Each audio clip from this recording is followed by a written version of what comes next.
Good evening, free enterprise fans, and welcome to another exciting matchup in this Eblan Elixir League Moonveil Mixer matchup. My name's Vitasia, and I'm joined on the microphone tonight by Mecca. How are we doing tonight, Mecca? We are doing great. T minus what 5 hours for a certain thing, and in the meantime, two matches for you. Um, Apparently between Star Trek and Kane, and between Custom and Kane. So, no, it's Rex Raoul and Neon Gray versus Maggie the Cat and Soko Sonex. Absolutely. Worth noting, if this is the first time you're seeing a Moonveil Mixer seed, this particular tournament for the free enterprise community is a team-based tournament. So Rex Raoul and Maggie the Cat are on the same team. They have to beat their opponents. If they split, it'll go, the decision for this week for the team will go to the third match, but we could see a team winner here. Rex Raoul and Maggie the Cat, of course, on the Rusty Spoons, currently sitting in sixth place in tournament, vying for one of those top four spots to get to the final rounds. Neon Gray and Soko Sodex are, meanwhile, they are in unforced errors. They got their first win for the tournament last week. So likely out of contention for one of the final four spots, but certainly can play, spoiler at this point in time right now. It's always exciting when we can manage to line that up where it's, where we have the true, teams match up. But still, remember, these are two separate races, and so it only matters what purple versus purple and yellow versus yellow on this particular screen. Absolutely. So in this, it's 6 of 7 objectives to complete. We do have a Kane start, who is a hero, which means our anchoring is going to be based around Kane. Makes it a little bit interesting. His best weapon is the Avenger Sword, which also increases his agility, which speeds everything up. So you gotta kind of take some good with bad with that. Yeah, he does have maybe the best agility management in the game on the downside, though, with the Drain Spear doing a -10, along with a Curse String, so you can really tank that agility if you end up needing to. But we are going, and all of them are going to discover their new friend, Edge, strong, very strong, and a Stargall. So much power in this early. My gosh, what's going on? Oh man, that's powerful. A lot of power here, and the hook, it unlocks two key items, right? Like in the rat tail and the pink tail being able to be used, but it also unlocks a gated character. It unlocks two gated shops. Unlocks a lot of good high value chest action, puts you near Cave Eblan for more chest action, right? And all of those opportunities for adamant armors, right? This pushes you all in that possible direction. We'll see if anybody, not everybody's going north, and we have 3 launch the hovercrafts and 1 loot decision. Yeah, Soko Sonex, I think, in other races that I've watched of hers, prefers to do a little bit of looting, at least before any other early game routing. So I can appreciate this. Everyone else, clearing out these chests that are in Damsian Castle, launching the hovercraft, and I have to imagine at least a few folks are going to immediately go and start turning that in. It's a gated item shop, so we might have access to early sirens, which really turns things on its head.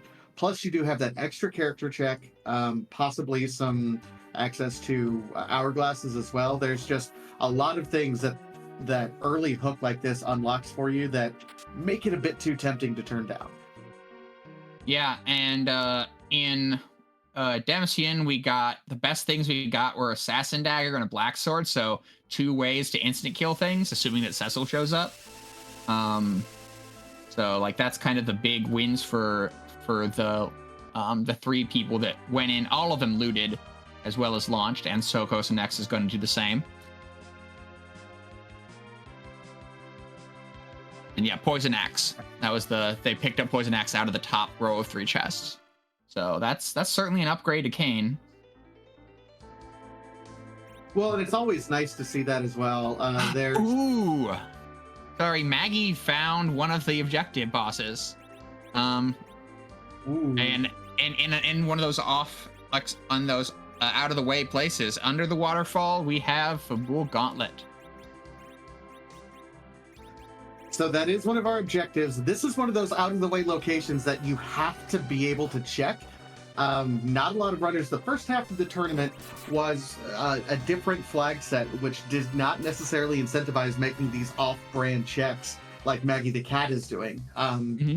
So this could absolutely pay off for Maggie. Yeah. We got a big bum out of that chest, but the item shop was Bacchus and Hourglass 2s. So a very, relatively offensively minded, but the Hourglass 2s unlock basically every trap chest in the game as a killable. And then, of course, the much more useless Notice. Worth noting, Rex Rawl is showing us both Bacchus wines and Hourglasses in the Eblan Cave item shop. Hourglasses are interesting because you can really use them to get a lot of levels by opening various trap chests. 3 in Eblan Castle. There's also a couple other chests that we found, especially in the last tournament flags, that just ended up being really useful.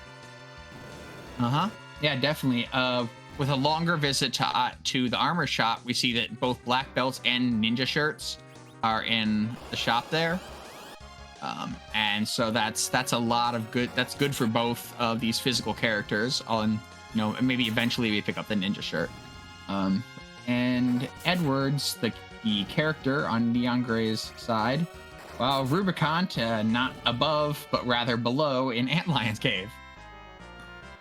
I'm not thrilled about Edward. I can count on a single hand the number of people in this community that are thrilled about ever seeing Edward.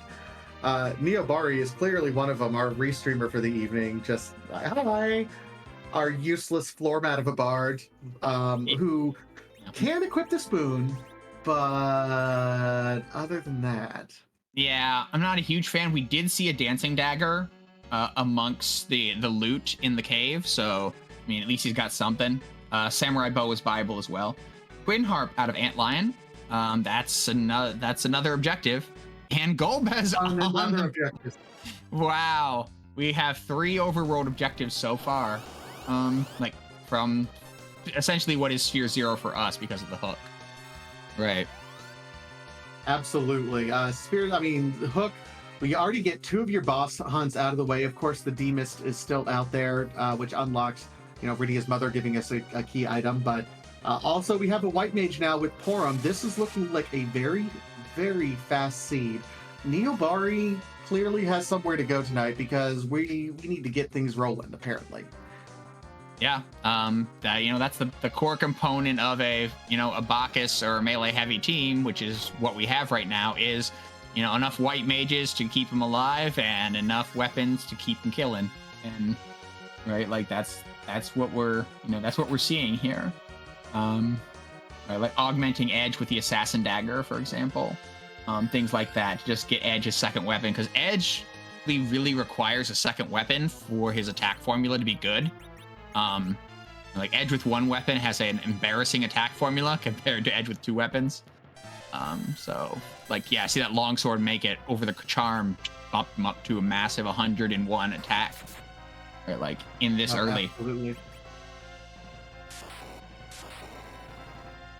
I'm guessing looks like the trap's in the infirmary because nobody's run into it. No, I mean it's got to be in the infirmary at this point. The infirmary. Oh my goodness. Okay, yeah, we'll take that. That's fine. The problem is it's not. Here's the thing. This one isn't great experience, but when you have Kane and like this party, you're already starting to hunt for the nice gear. Yes, good stuff. That's exactly it. Is you can't get above 5 in chess, and a lot of Edge and Kane's best gear is in the 6 and 7 tier, right? Like, so while yes, like the adamant armor would be the 4%, miracle hit, right? Like a lot of the probability space of a trap chest is for these characters is hittable. right? So like I do think Edge and Kane are two of the three normalish characters that drive you towards Trap Chest. Rydia being the third, in my opinion. And then obviously Cecil, right? Heroin. Well, that's not helpful yet, but it will be once Rex Earl finds out who. I mean, we have a forum, so yeah, what finds out about Porum. Now, it will be incredibly interesting. Soko just also found Golbez, and frankly speaking, I think all of our runners are definitely going to find Golbez. What will be interesting is how many more people stop and check that waterfall, because Maggie right now has a pretty significant edge on the field right now, because that's just so far out of the way. You expect to run it like you do your normal checks. At least most runners like do their normal checks, and if you happen to find bosses along the way, you're like, okay, great, maybe I won't have to do any of the bosses, or I can just continue to go through the normal progression of the seed. Having found those early really changes a lot of the routing that Maggie is going to end up doing, and we'll be making kind of smarter checks as we go.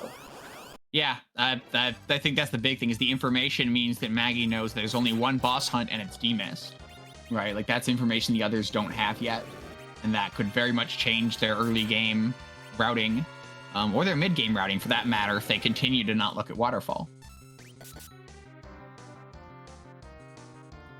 In the meantime, we have both Neon Gray and Soko Sonex over here. So all aboard Team Unforced Errors, both doing Eblan Castle right now. Hey, I was talking about Rydia. Look who's in having a drink. Well, having a juice. Well, we have one scoop of vanilla here. Yeah. Guards at this location, nice and easy. Yep. You're right. That is the vanilla guards at the vanilla position. And then the second boss here is Maga Sisters. This party should be able to handle that. We don't have any mage killer stuff, but the division of HP and oh well, that helps.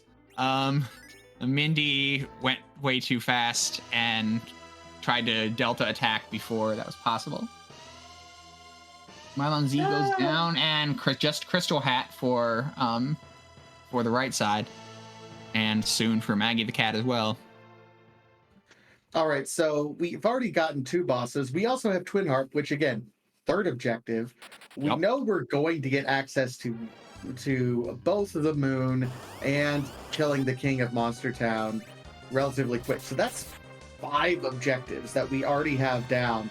5 of the 7. So right now we are we realistically like either a pink tail or the 2 pieces of forge away from at least reasonable go mode, other than our normal like underworld overworld access here? No, I mean that's exactly where we are. We are looking at, well, okay, Rune Axe off of Rydia. So we are actually, is Ordeals or Twin Harp are our ways, is where our access is hiding, or we're doing Hook, right? Like if Magma Key's around, right, like it's hiding in one of those 2 places at this point, because all the others have been checked amongst our players, and we see Neon Gray doing that Ordeals check. See, Ordeals is an interesting check to me, especially in this flag set. You know, it's if you have a boss hunt, you know, where you have a few bosses that you have to kill, going up Ordeals that has 3 bosses en route to a key item, not necessarily a bad check. We just happen to know that 2 of those bosses we know are elsewhere already. So this is an instance where I can see, unless Maggie is forced to go up here, might avoid it, but it also looks like, I mean, Hook could be a required way into the underground as well. Yeah. No, I mean, that when I was thinking of routing decisions, this is exactly what I was thinking of. Knowing that your boss hunts are down to 1, or like Ordeals, in the raw, Ordeals becomes, you know, a little less engaging, right? You've kind of already got, you know, a party that's looking fine, right? Like you don't need Cecil to be online when you find him necessarily, right? I mean, you just want to replace Edward with something. You just want to replace Edward with something. I mean, Edward. Free sylphs. I'll take a free sylph. I mean, I know we've already picked up a sylph ore. Yeah. Yeah. No, I would definitely stick around for sylph. Free sylph on the this is the spot where you normally get Fire 1 in vanilla. We've changed it so that it gives a random-ish summon. And usually it's like a lower tier summon, like you can't get Bahamut, right? But Asura, Sylph, or like, you know, Cockatrice, right? Like some at least niche uses, if not kind of all-stars, are in that spot for availability. Well, and I think the important thing to point out is the Sylph glitch is turned on as well. Like there is a weird glitch in Final Fantasy IV where if Rydia is not in the middle spot, she can be in any other spot at all possible. As long as she has the MP to cast Sylph, she can cast it for free. And early, especially early game, like, yeah, like her first, like, up until she's level 10 or so, she can't cast it because she doesn't have the MP. But after that, it's a hard hitting spell. Like, it's a long cast, but it hits hard early game. Yep, single target with some healing incidental. It's not the fastest spell either, but again, right, like it's faster than, you know, not having it a lot of the time.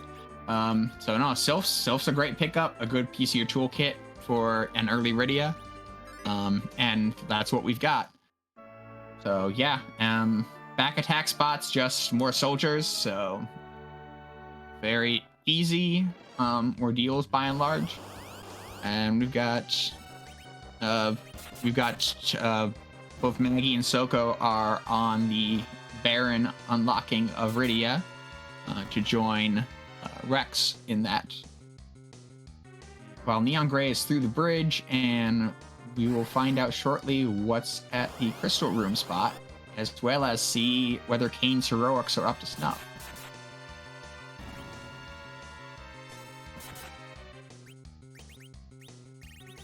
Yep. In the anything with the hero flag, you know, normally in free enterprise, your entire party gets to do this because, you know, in the vanilla game, this is Cecil solo because Cecil's the hero of the party and blah blah blah. Main characters get special cutscenes, but it's the pan. That's a pretty solid hit. Like, you're glad to have that before going underground, and Leviathan is the boss, so that's pretty beatable. I mean, in particular, if you're in a key item hunt like Maggie is versus the other runners who are probably trying to hit on bosses at the same time they hit the key items, it's a little bit more valuable for Maggie's once she gets to that point over there. Yeah, I agree that yeah, for if Maggie goes to ordeals, despite like it's counterindicated by the boss hunt part, but if she goes there, I think she'll be, you know, and in general very pleased with that pan payout. Because yeah, like in theory, Maggie is, you know, in key item go mode, and the key items that Maggie needs are Pinktail, Legend, Adamant, you know, and Darkness, right?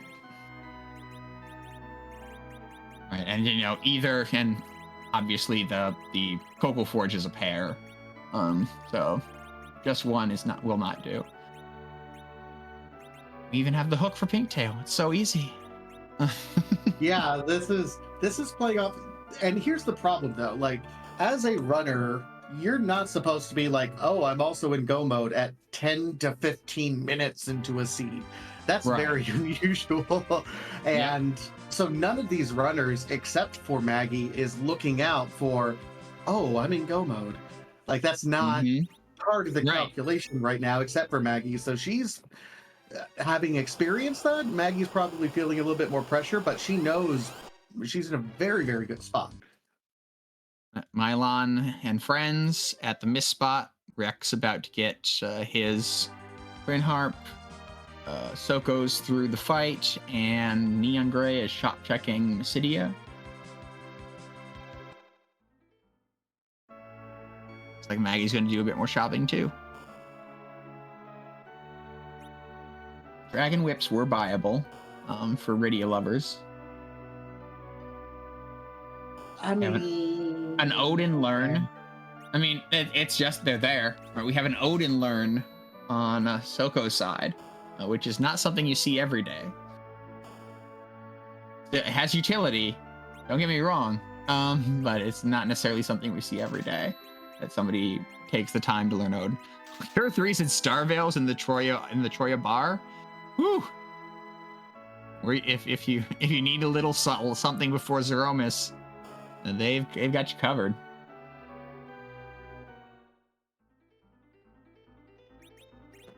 All right, so Soko Sonex is actually coming over and doing a few checks in Eblan Castle. Now, it's interesting because it's T Wildish, which means it's weighted more towards places that don't have any key items, so you have to go out of the way to get good loot. That plus the 3 trek chests generally means that you can get some pretty good stuff here if you can survive it. We have very low levels. Luckily, also hourglasses. Yeah, hourglass dancing's not going to do the job, but we just picked up a mute knife. If Soko Sonex recognizes that, or the Charm Claw would be fine. Yep, Soko sees it, and so that's going to make it so Edge, can long mute his way through these fairly quickly.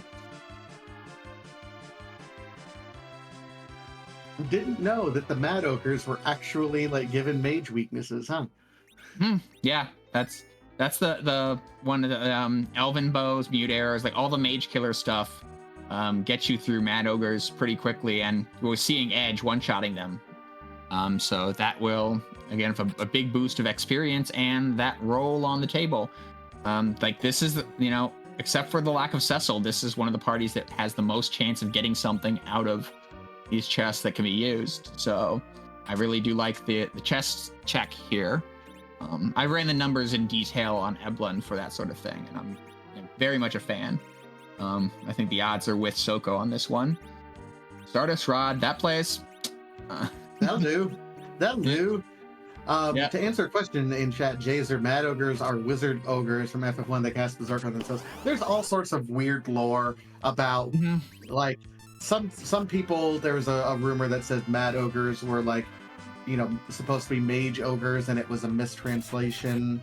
There's talk about the Mad Ogres from Wizard Ogres in Final Fantasy 1. There's all sorts of different theories in various Final Fantasy communities.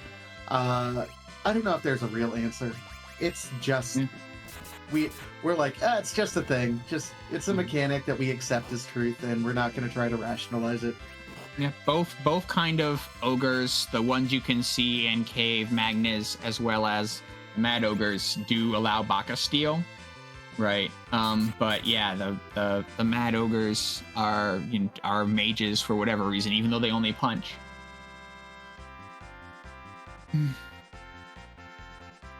Ninja Hat, also seen. The rune rings that we start with. Yep, and Maggie also getting her Stardust. Rex deciding that he wants to check out this boss gauntlet and will be rewarded with a pan after completing that.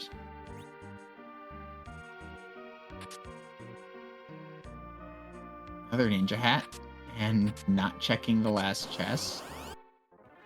Oh, because knew that it was another trap chest. Maggie just opened that same chest and just said, it was a trap chest. But Soko did the left and middle then. But that was the thing. Is I didn't see Soko do left and middle. So yeah, if it was the last chest, then Soko knows that. This is an objective, and did get the black chocobo out of that chocobo and black chocobo square there. Good deal. Neon making the play is checking waterfall and saying, we'll be happy about this. Yep, Neon Gray gets the information, the first part of the boss hunt information. Oh well, Soko is going for this. This spot is generally very resistant to magic, so our pretty powered up physical fighters are definitely going to, be pretty effective here. I missed what Maggie got out of the chest.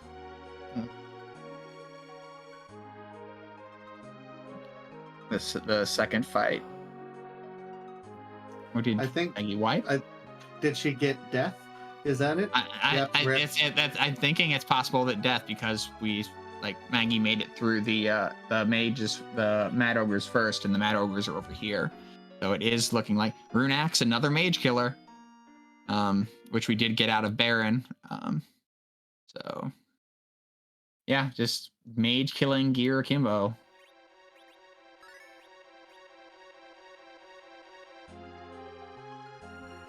All right. Like Meanwhile, again, if this is, thank you again for RPG Limit Break for hosting the free Enterprise Eblan Elixir League races that are going on right now.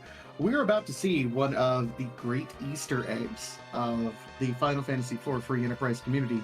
I have a whole spiel I'll say later, but we like to mix things up. And one of the things that we like to mix up is this particular harp song. We have a number of fantastic contributors for MIDI remixes of songs to be played on this harp. That is the Dark Elf's weakness to show his true form. So without further ado, we will let DJ Spoony B play his fat beats.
So we get through that. I know Rex is getting ready to start the music again, but we needed to update. Maggie took another wipe and said, "No, I'm done. I need to get out of here." Does see hourglasses. I wonder if that's going to change Maggie's mind and say, "Yeah, now I can turn it around." Yep. But hey, Vanilla Crystal. Yep. A classy classic from the harp. I'm sure this is a channel that would recognize the same. And yeah, we'll see if Maggie goes back. We'll see what Neon Grey does after that Gobez kill. And we'll listen to the harp theme again.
All right, so through that check again. Meanwhile, I can't say no to Soko immediately turning in that Earth Crystal. That seems to be a pretty good play, honestly. I agree. Two more character shots, a bunch of tier 5 gear. Of specific note, we found that ninja shirt we don't no longer have to buy. Um, Along with some other random stuff, including another hourglass. But to me, that ninja shirt's the big hit because the ninja shirt is Edge's best gear.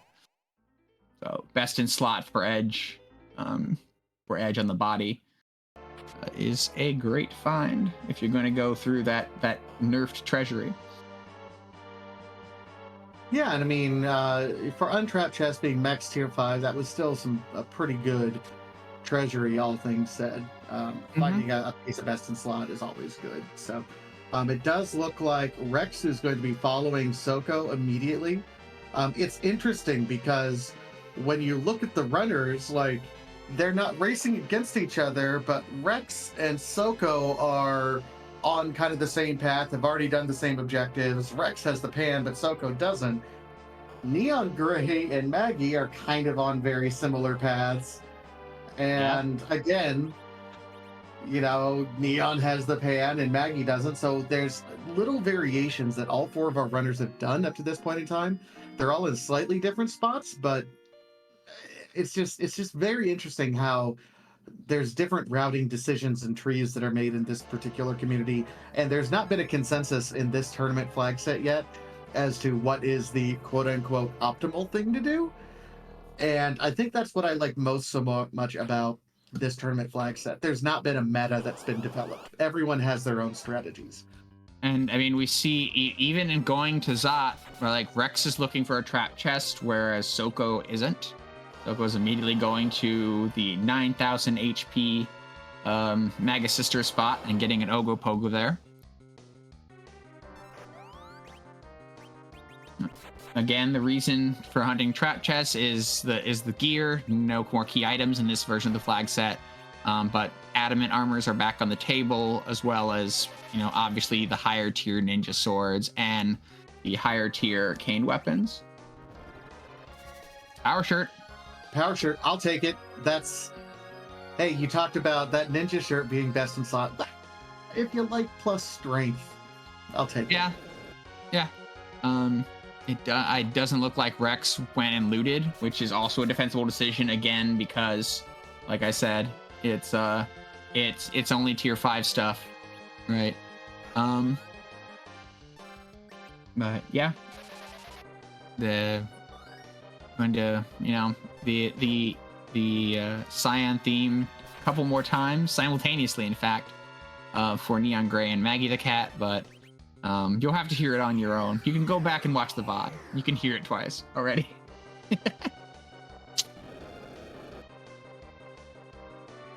Soko is triggering the Blaze counter thanks to the Sylphs, because Ogopogo, like many moon bosses, has a specific counter to summons because the game designers dislike Rydia, I guess. I justify it. They had to balance Rydia out somehow. Otherwise, like, Bahamut, as early as you can get it, is just overpowered. Yeah, I guess. But like, you can't go into the lunar subterrane until the end, right? So it's like, as early as you can get it is, right, like, doesn't really matter for the lunar subterrane bosses because you can go into the lunar subterrane only after you've done everything else, right? Like, only after you've done all the rest of the plot, I should say. I mean, I used to get it, like, I would get it before I picked up Foo. Yeah, you could. That's the earliest you can get it, and that makes it very good. I'm just saying that the counter for, like, that it is the lunar subterrane bosses that all have the counter, Right, like it doesn't matter how early you get it. Like those are always at the same time. But Oh, by the way, speaking of Foo's Fu, one of yeah. the characters. Fu, great replacement for Edward. See you, buddy. What do we got here? And Yang. That is not a great replacement for Eddie. So, in my mind, anyway. But the Fu is a definite pickup here. Love to see it. Fu is nerfed a little bit. He gets his spells back and his HP back, boss by boss, in this flag set. We're replacing Rydia with Yang. Wow, this is a declaration of Berserker. You know what? I like it. I like it. I do. Okay. I'm not sure I do like it because I mean it does. We still have Quake, right? Like we still have AOE potential. We didn't. Well, we will have Quake, I guess. So it's not that terrible. Don't equip the charm. No, don't. Don't do that. No. Charmed Claws is not good unless it's up against the weaknesses it hits, because its accuracy is sub-axe tier. Yeah, the Charm Claw is just bad. Okay, Here's another sparkle that's taken off. So we've seen Pale Dim, we've seen Ogo Pogo. An unknown gave us the thing, right? Yeah. Yeah. Well, there's a sparkle that's blocking the hook route as far as we can tell at this point. So we're trying to eliminate what horrible sparkles could be waiting for us. So it must be either D-Lunars or Plague is what we're hearing. D-Lunars, Plague, and Wyvern, right? Are the other three that we haven't seen yet, and we know we know where two of them are. But I mean, any of those at the buy against spot is probably going to be a joke when we find it, unless we get Baron Key right here. Like then maybe like a Wyvern with a particularly brutal Witch Burn will give us a time. See, we haven't seen that, but chat is absolutely right. Like a Wyvern is not like Wyvern, and Vilvalis, and there's one other boss. I think it's Golbez. May not be Golbez.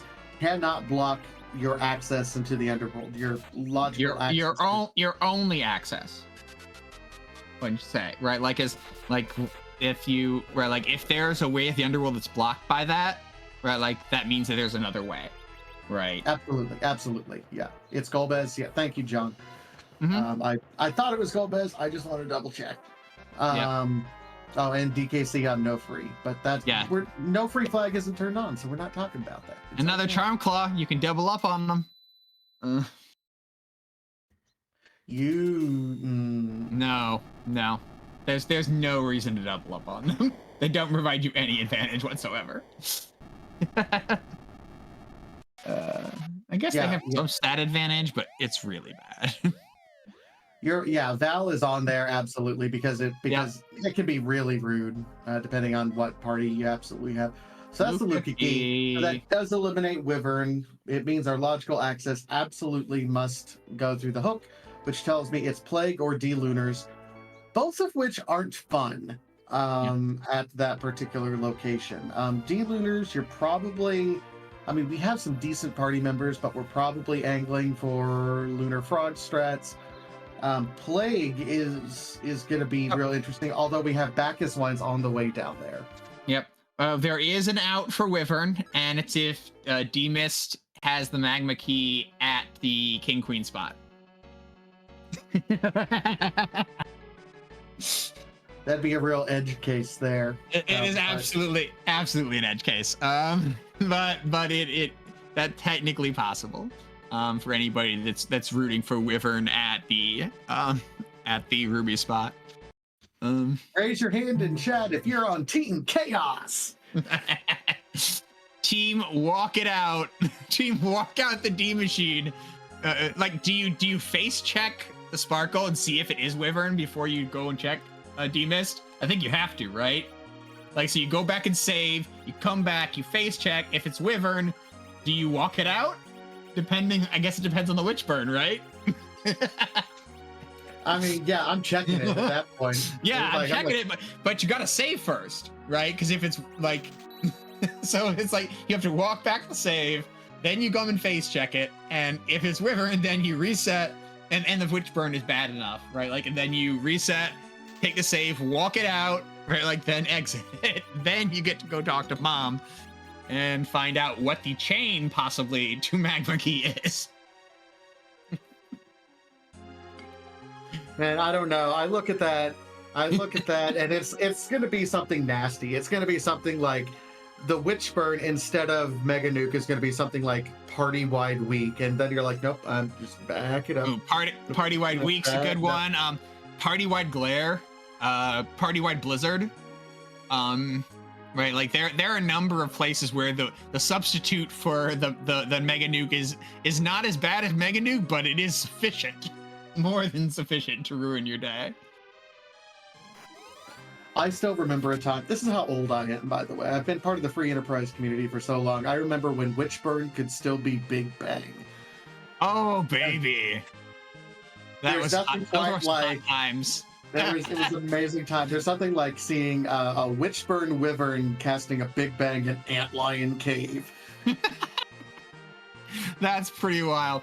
I don't know if I ever saw that. I mean, I was here in like May, right? Like I don't know if I ever saw that or if it was already patched by my like 1 month in, right? Like what was May, right? So, I don't remember when / if that was changed. All right. In the meantime, Rex is on that hook route and has decided to go for the 4 Mad Ogre's chest. Our Fusia's at 1600 already, so 2 bosses away from having all the spells, and a 3rd one away from having all the HP. Whew.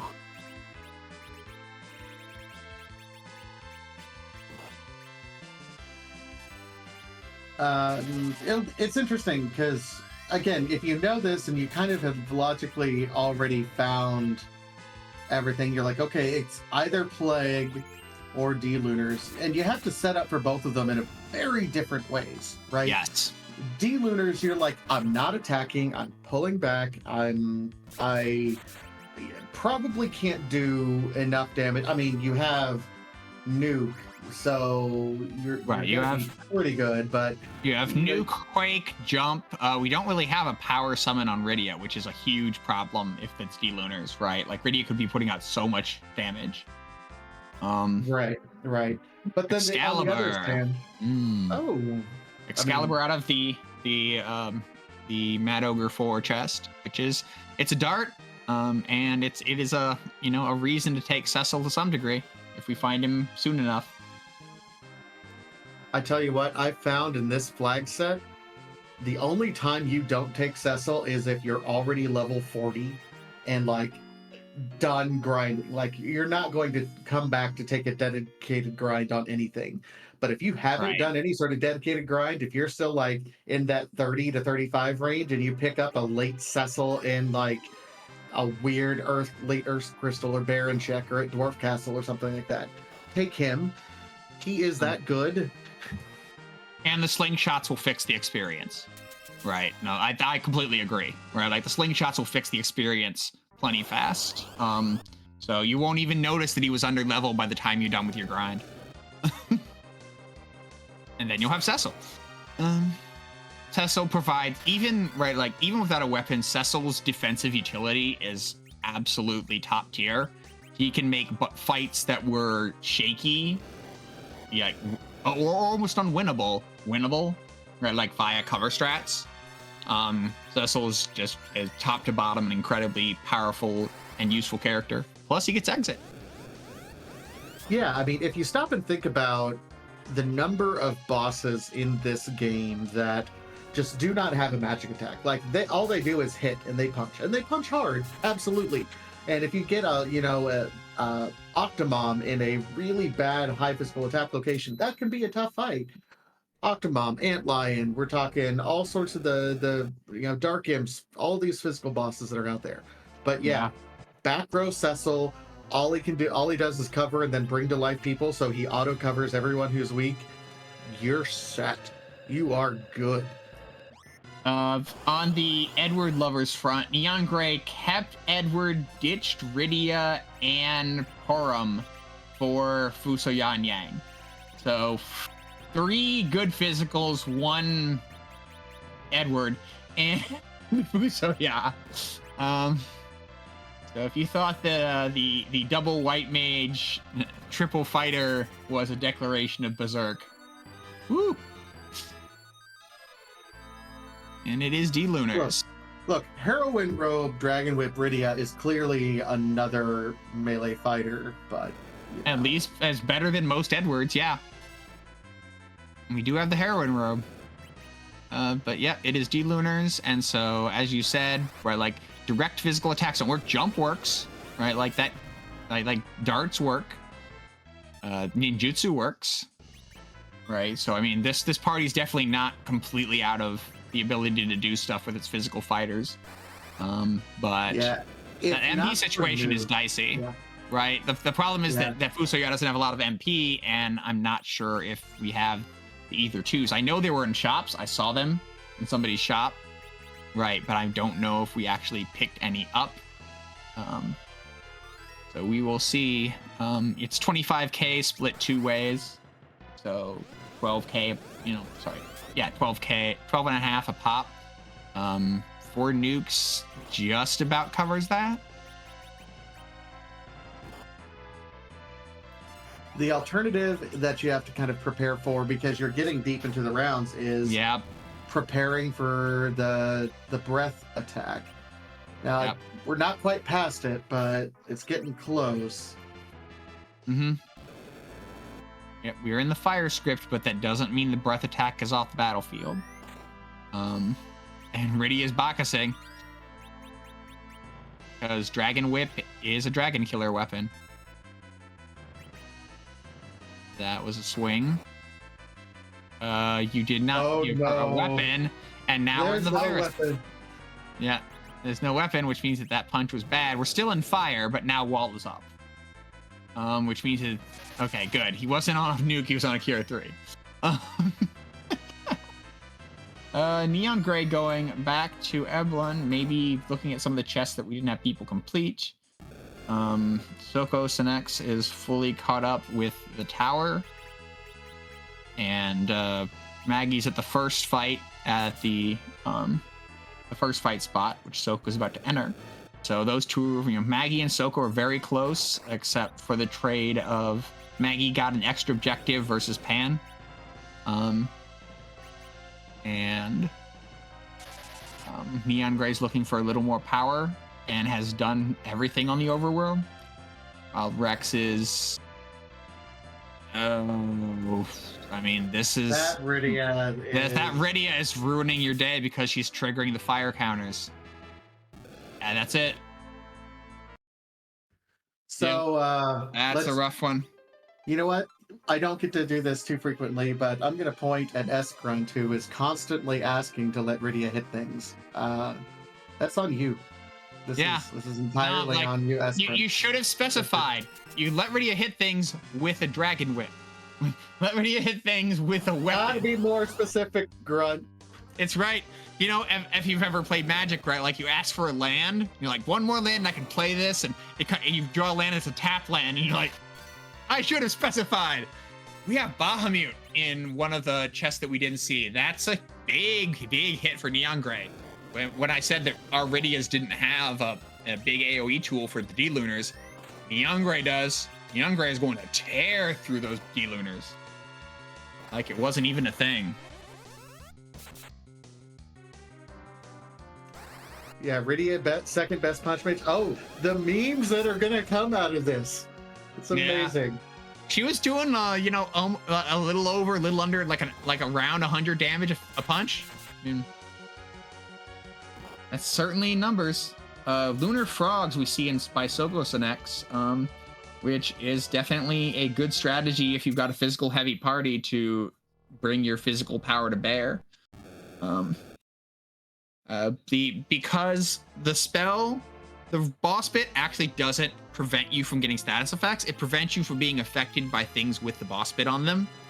And so breath has the boss bit. It came from the D-Lunars. And it's reflectable, so you can reflect it back onto the D-Lunars with the boss bit, and then it's subject to all of their normal resistances, which they don't have.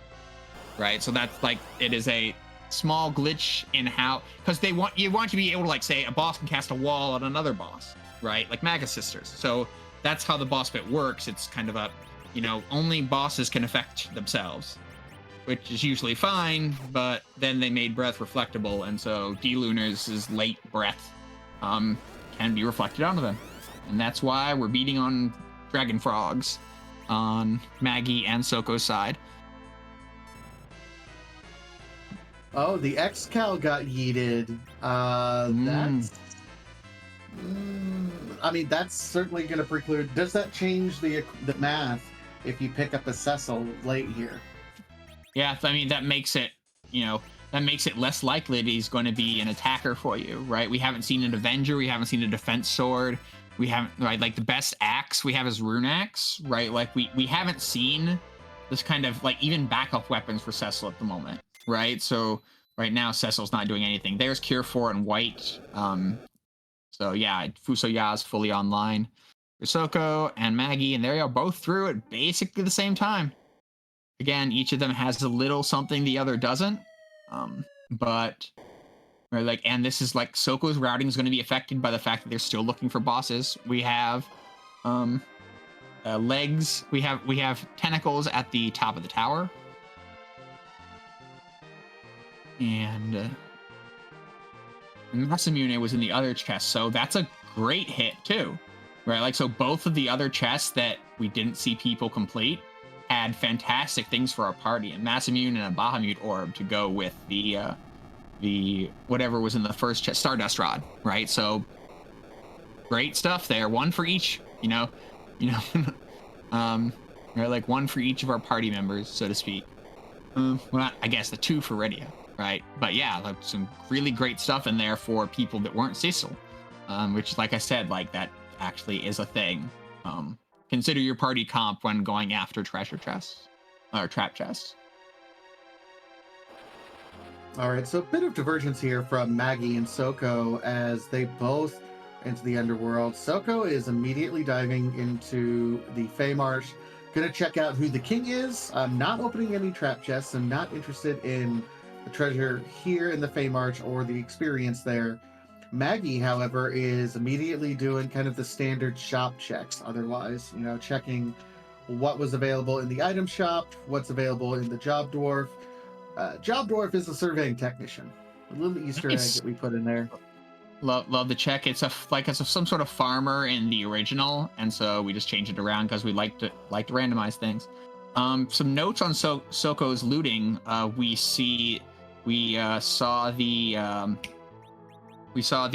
got a silk web out of chests here.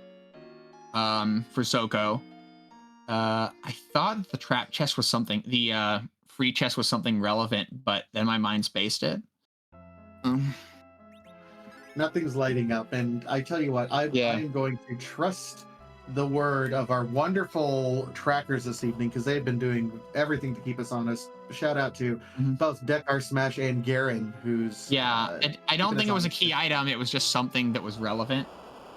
We've got Free Queen and the Wyvern or Plague. All right, we know where Wyvern is. Free. Yep, absolutely free. Yeah, this boss is free if you can sneak in a Star of a 4, or if you can berserk up enough people with the right agility anchoring, right? Like, and this boss is free. So this is a fight you can take if you get enough berserk going. And yeah, I don't know if Soko knows the berserk Sand Ruby. strat. It was Sand Ruby in the chest. That's okay. Cool. Yeah, we don't know who's there. Meanwhile, Rex is doing the pan turn in, so we're about to see the Sylph's key item. Magma, we can go underground now. No.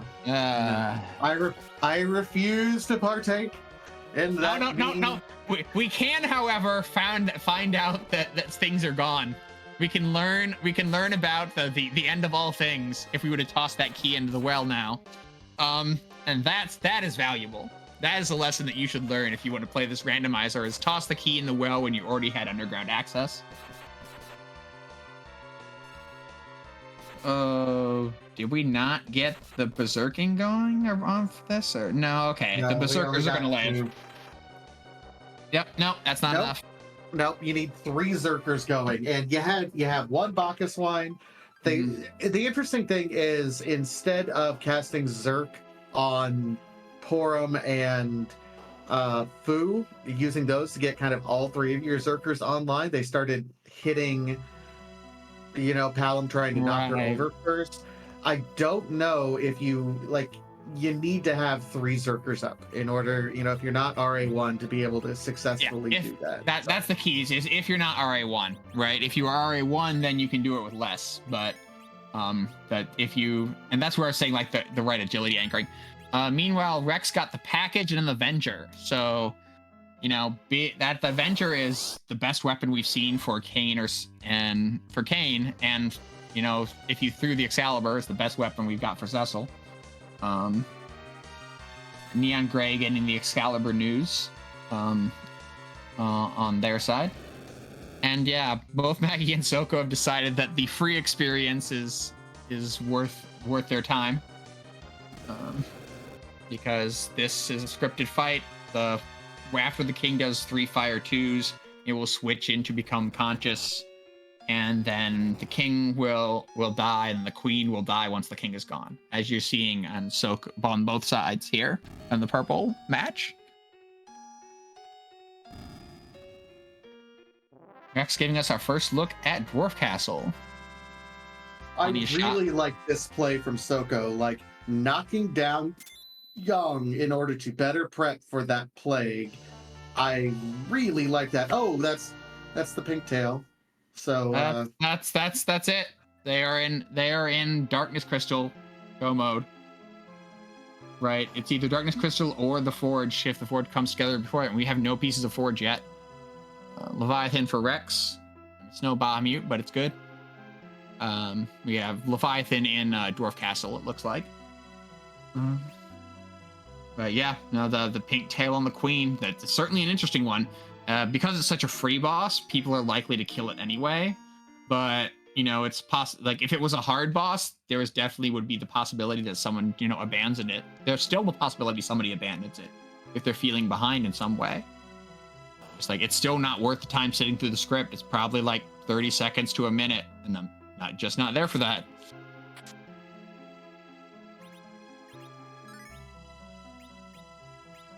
So that is certainly a big find for Soko and for Maggie. So this parody there. We'll see if Rex and Neon's gonna.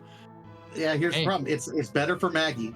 Like the more things that are just directly in their path, it's better for Maggie than it is for Soko. If you Completely want things to be out of the way, if you are on team unforced errors right now, this is fantastic for Maggie though. Yep. No, you're right, because like the Maggie's already got the out of the way thing, right? Soko's going to be scouring the world for a boss now, right? Especially once the Darkness Crystal shows up, right? So, the thing we want to see with Soko is that wherever Soko goes next is a Darkness Crystal, right? Like, and hopefully that triggers Soko to at least check the last spot on Earth, right? Hopefully. Because then you go up to the moon, you take out a crystal sword off her, and you go to Zeromas. Rex Raoul saw the one blue robe and had some hope that it was an objective, but it's not. Rex doesn't know about the showering pile of monsters at the waterfall.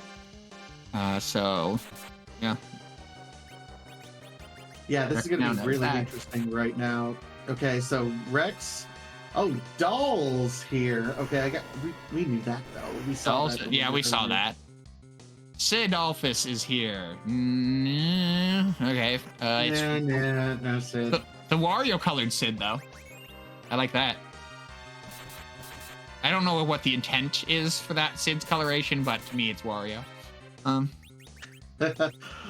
This is an interesting spot for Calbrin. It's kind of a French vanilla location, but like anything, a sneeze will knock these dolls over. This is not a very Yep. high HP spot, so any sort of sweeping that you can do, I think Ninja's Flame would even knock everything out here. Yeah, the HP here is divided between 7 mobs because the Calbrained doll gets a chunk of it too, right? So 3,000 HP divided not evenly between all of these targets, right? Like you're right, that like Ninja might have been able to do it, just because like the HP is so small.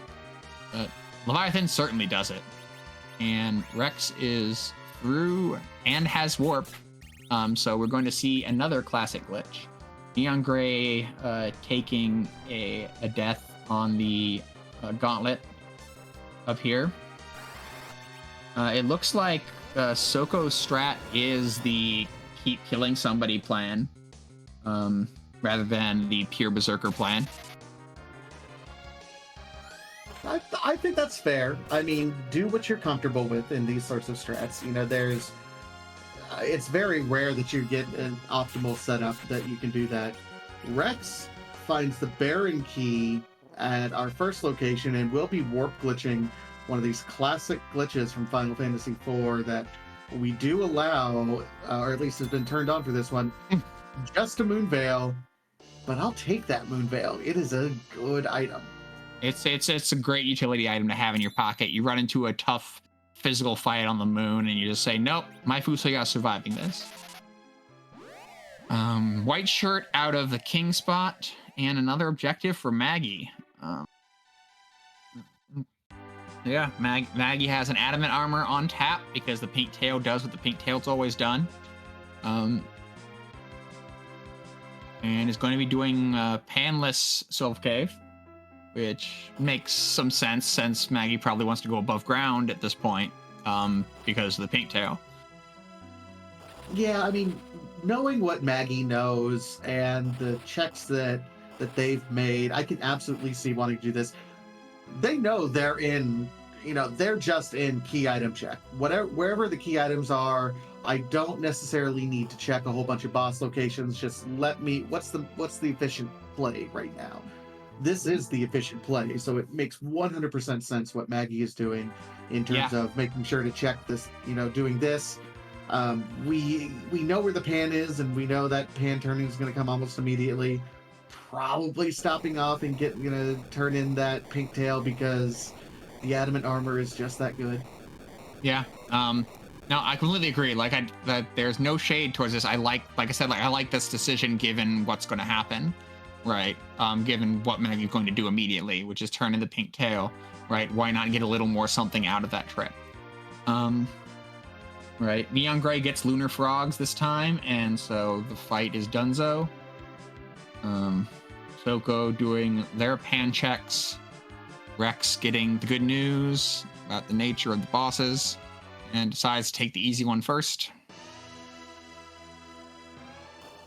All Fusuyas are at full power. Meanwhile, Neon Green is just getting through, now on their way to the Underworld as well. So all of our runners now in the Underworld, all of them with quite a few objectives. Neon Gray looks like is a little bit behind, but remember, has that extra objective from killing the one-off boss in the waterfall. So that could still be, that could lead Rex on a wild goose chase here, especially with how frequently, other key items have been popping up. Yeah, I mean, it wouldn't be a bad thing if Rex finds darkness at the top of tower, right? Like Rex just doesn't bother checking the waterfall and goes straight to the moon. Like that's entirely reasonable. The odds are with the moon on finding the boss, right? Right? I mean, I'd be lying if I didn't say I made the exact same check last night. Like, just play the numbers game at that point. You're like, 6 checks on the moon, 1 check in the waterfall. Yeah, the waterfall takes 30 seconds, but I'm going to go for density because that's just the efficient play. If you want to win races, you got to skip something. Yep, I'm right there with you. Like I said, there's something to be said for finishing off the Earth, but there's something to be said for saving the minute and a half, right? It might take you to finish off the Earth, right? So the other thing that Neon Gray has over Rex is Neon Gray has Bahamut. Neon Gray has a Masamune. Like Rex is still on, longsword supremacy, right? Like in addition to the additional check, right? So like Neon Gray, if the seed goes long, could absolutely get that time back if Rex doesn't find equalizing weapons, and nothing equalizes Bahamut but Bahamut. Right. Like if well, and it's interesting because like that's one of those situations where it's great for getting you through the seed, but then you get to the end and you realize that Bahamut is almost worthless on Serum. It's like you can't use it on the end boss. Not easily. You kind of want it to be the last hit if you're going to use it at all, which means count. But yeah, no, I mean that you're very right. I mean the Masamune though, that is extremely relevant against the Roman. So I mean still, right, like, and if Rydia gets up to nuke levels, I mean the Stardust Rod that I think most everybody has, right, like, is still gonna be relevant. But yeah, I mean like right now this Rydia is not necessarily looking the best. I could see Rydia getting swapped out for Rex, right? Like since Rex missed, you know, a ton of the best summon stuff, right? Yep. Chat also pointing out, and thank you Dekar for keeping track.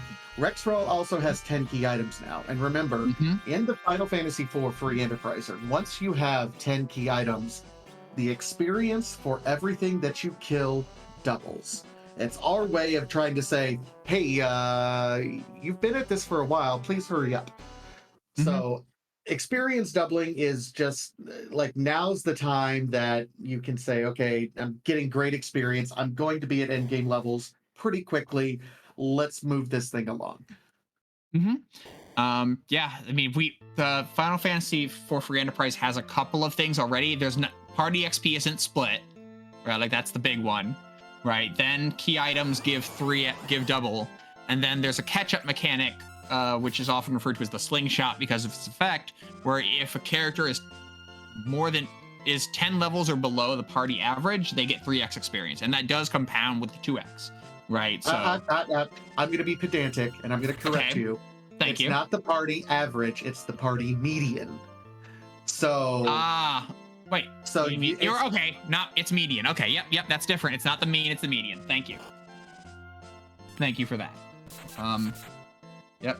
I was inaccurate. I appreciate the pedantry because now we understand that. Yeah, so like just order the party and then like, okay, that they're at, you know, if it's a third party member and the two party members that are under them are both 5, and Neobari is correcting us, 5 levels or less. So if they're 5 levels, yeah. So they'll get double the experience. And if you go through a single fight, like triple, say, the slingshot is triple. Triple, yeah. Yeah. So yeah, no, I mean but again, this is why, like I mentioned, the mid game pickup of Cecil, he's going to catch up, right? Because that catch-up mechanic is there. So, but yeah, Rex marks off that king objective. Neon Gray finding Levi and not needing it because Bahamut is already here. Rex, yep, Rex. Yeah, like, because Rex had Pan and did Pan, Rex has, you know, extra key items, right? That some of the others don't. Paradox in chat is like, math is hard, and I just want to say, you know, for a community full of nerds, and let's face it, we're all nerds. We're playing a 25-year-old randomized video game. We're all nerds. I'm fully qualified. I have the hat on. You'd think a few of us would be good at math, right? I'm fantastic at math. That doesn't mean I have every formula memorized. Like, the memorization's the hard part. I did math on stream yesterday during your match, and I was like, yeah, like, you know, this is what the life glitch was worth, but they have key items, so it's going to be 58k for this person, where it was 46k for that person. And this was like, whatever. Like, people were just like, whatever. That was math on stream. But yeah, no, definitely doesn't mean I have everything memorized all the time. But that distinction is very important because, as you said, the double slingshot is a thing.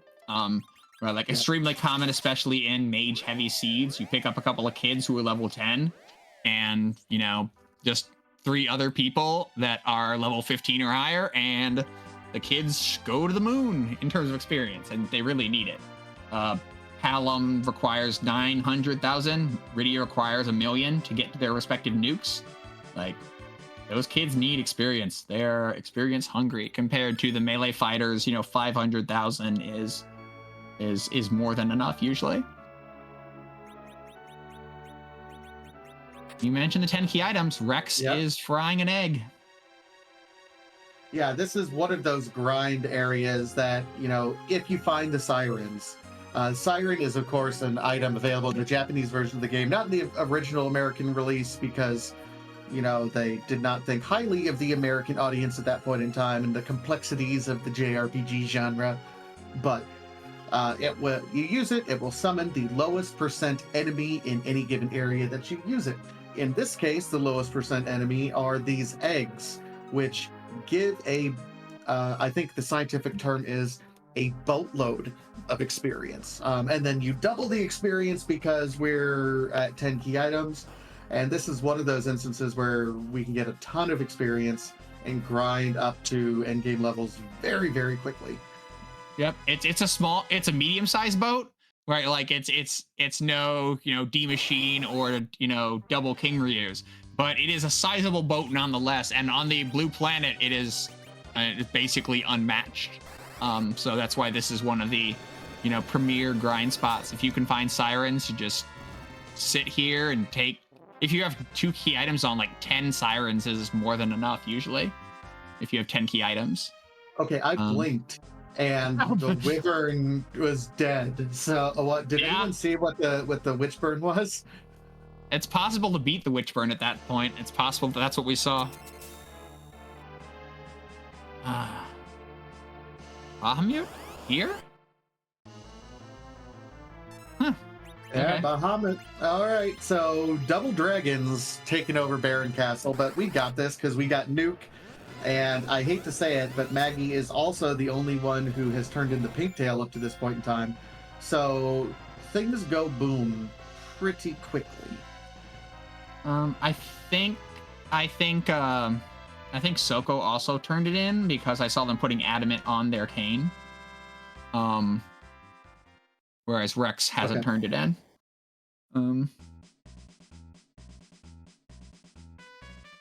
I thought they put it on their cane. Are you going to take an action wyvern, or are you just going to sit there? Now we're just going to sit there and Wyvern's just going to chill. Already reflect. He's like, "That's all right. I got it. We didn't see Witchburn because he didn't cast it. That's wild. We've got a Magus sister and some hooded mage saving us in Baron. We have the 3 of the racers going to Baron, having gone to Baron in various stages of the Baron experience. The key item, rat. Well, we can turn it in. It's a free key item check at this point. It's like, okay, well, I guess I'm gonna do it. I appreciate the kind of save scum here because it seems to indicate to me we might be checking what's on the Baron throne as well before long. That's another key item check that was unlocked from the Baron key that we got to keep in mind is also available. And we're just in a key item hunt on Maggie's side. Everyone else is going to be doing some more hunts, but that extra objective, like I said, because everything else has been lined out in front of us, Soko, Sonex, and Rexroll have not had to do those, they're going to have to eventually do those extra checks, and we'll see how far it deviates them versus Maggie the Cat and Neon Gray, who have those waterfall checks already done. Yep. No, that makes sense. Again, we're like it's a it's a non-primary key item position, but it is a key item position to check, and it's certainly within bounds. That said, Rex did a 10 siren grind. Hey, it's DKC. Rex did a 10 siren grind. Rex is set for the rest of the seed, and so like this is where Rex is conceptually hoping to make up time, right? Like looking for the deepest crystal possible, which would be what? It'd be a. Do we have anything else gating? I guess tower key. The only gating thing we have left. So I guess like Rex is hoping for the Odin throne having a tower key, or the rat tail having a tower key, and that tower key leading to darkness. or maybe the package having the demist fight, which has the darkness. Right, Yeah. like that. Rex is hoping for a longer seed so that early grind pays. Right. Oh, second adamant armor. I'll take it. I'm fine with it. Just the second adamant at the throne. It's possible for late bosses to give tier 8s, and that is a late boss. It's worth saying that in the entire history of Final Fantasy, there is a legitimate argument to be made that the adamant armor is the most broken piece of gear in all of Final Fantasy lore. It's what is it? Plus 15 to all stats, and like so many different immunities that it's unreasonable. I think it wins the argument on best armor. I'm not sure if it wins best gear, but I think on best armor, I think it's hard to think of a like body slot armor piece that even compares to the sheer amount of power and defensiveness that the adamant armor gives you. Also, it can be equipped by everybody. Literally everybody. And everybody is just the tower key. So okay. The chain continues. Nobody's done power without tower keys, so in theory, everybody's going to have the opportunity to do the most efficient version of tower. And it's not like there's much else to do. And the pan was located up on Mount Ordeals, correct? Yes. That is the thing that Memory skipped, was doing Ordeals. Yeah. So we know for a fact that Ordeals, I mean, it was a chain that led to a couple things, like a nice Avenger. Yeah, Avenger and package, yeah. And yeah, but that's it. Well, and even then, we didn't even get anything in a white shirt, I guess, from the Sylphs. But it wasn't a key item, so yeah. Maggie, at this point in time, is intentionally avoiding Ordeals because, hey, I don't have a Cecil, I don't have a Tella. The two characters that are upgraded by the completion of Ordeals, we're not gonna have. And at this point in time, you're probably not even swapping Cecil into the party. Like, there's no reason to get the characters. And then remember the routing decision things we talked about, right? Like the Ordeal's other big thing is it's three boss slots, right? But Maggie knew where everything but Demist was from, minute 10, right? So Maggie has no reason to go up Ordeals. Yeah. Right? No so need. There's just everything pointing Maggie away from Ordeals, which, as far as we know, doesn't have an objective behind it. But technically, right, like there's always the package. Soko's gonna even it up here. This is big for Soko. This is gonna pay, and it's gonna put Soko. The routes haven't, except for the Ordeals thing, haven't massively diverged. Right, like so now Soko and Maggie are gonna be on the same kind of path from here on out conceptually. Right, like their own decisions will be their own decisions, but now they have the same knowledge, I should say. And so yeah, that is a big deal in terms of their race. And so yeah, then Soko is up one check. Oh, I guess Soko doesn't have Soko was up the Ordeals check and the subsequent pan checks, but Maggie has used that time to turn in the rat tail and head up the tower. Meanwhile, Rex is currently also turning in the tail. Neon Gray is also heading up the tower. Does have the tower key as well, so kind of has made some of the other checks, although hasn't turned in the pink tail yet, and looks like has not done either the king or queen in no. Which we know are free, so she's they're a little bit behind in levels, but otherwise is right there with everyone. Again, it's a twin-headed race. It's Rex versus Neon Gray, Maggie the Cat versus Soko. This could be a race where I can foresee any of these runners finishing in any order, and it's great. Yep, Neon just hasn't touched Fey March, right? Like that's where the Sand Ruby is. That's where the Pink Tail is. That's where right? Like objective 6 is, right? And like Niangre just hasn't touched that yet. And so that's kind of the difference there. But Niangre did check the waterfall, right? Niangre is interested in trap chest here, which, you know, not stealing from them, so it's really about hoping for some gear, which again, this is a party that can benefit from good trap chests, but these are not what you want to see. Holy crud, Rex has 51 on the white mage, 52, 48 on the collar. Like, Rex is not far from having nuke on the small child. It definitely has cure 4. So yeah, Rex's grind is very done. All right, so Maggie found the adamant rock, which is half of our forge objective at the top of tower.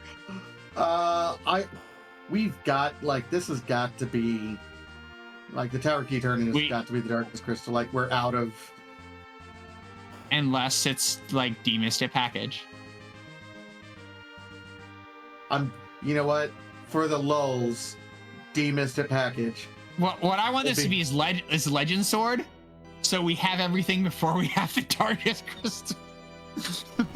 Yeah, he would have the crystal before the dark crystal. If this is Legend Sword. Yeah. Or Sealed Cave. We do have the Luca key, so I guess it could be at Sealed Cave. Could be at Sealed Cave. Thank you, Roddy. I would love that. It's just darkness. It's just darkness. All right. Good game. I mean, let's be realistic. That was a really low % chance. Oh, it was. I just wanted to see it. Like, I wanted to be sitting here and staring at the screen when I saw it and just imagine what your mind would go through when you're like, last possible key item spot, no chains left. Well, like, Maggie could see the pan, right? And it's just like, Legend Sword. You're just like, whoa. Okay, I want to explain, because Mr. Bus Driver in chat was like, no warp glitch? No, like, everyone had warp. Like, everyone did the warp glitch. That wasn't the issue. The issue is that if you're in a boss hunt, if you're trying to find the D-Mist to, you know, wherever the D-Mist is hanging out to kill it, yeah, you can get the key item out of the darkness place, but you have to kill D-Mist wherever it is located, even if it's in a really awkward spot, in order to get the key item that Rydia's mother holds in the Village Mist. So, yeah, that D-Mist has absolutely been in some really weird spots, which always lends to, I think, shenanigans is the best way to describe it. It's a good way to describe it. And so the reason that's relevant at all is because in vanilla, we get the Twin Heart from Edward. There's a flag that lets you say that's too free. So, like, put it somewhere else. And that somewhere else is after you kill D-Mist, you can get it from the summoner who's controlling D-Mist, Rydia's mom. Right? So if we pivot, if the flags say so, right, like, D-Mist is on the table. And that's where we are in this flag set. So Edward doesn't have the key item. D-Mist does. And so that means every boss spot is live at the moment. Rex checking out of the white spot number 1. Is Rex gonna go after the waterfall, because we know that pays out? That's what it looks like. Yeah, here we go, circling around, coming in for a landing. Rex is going to find objective 1 in just a moment.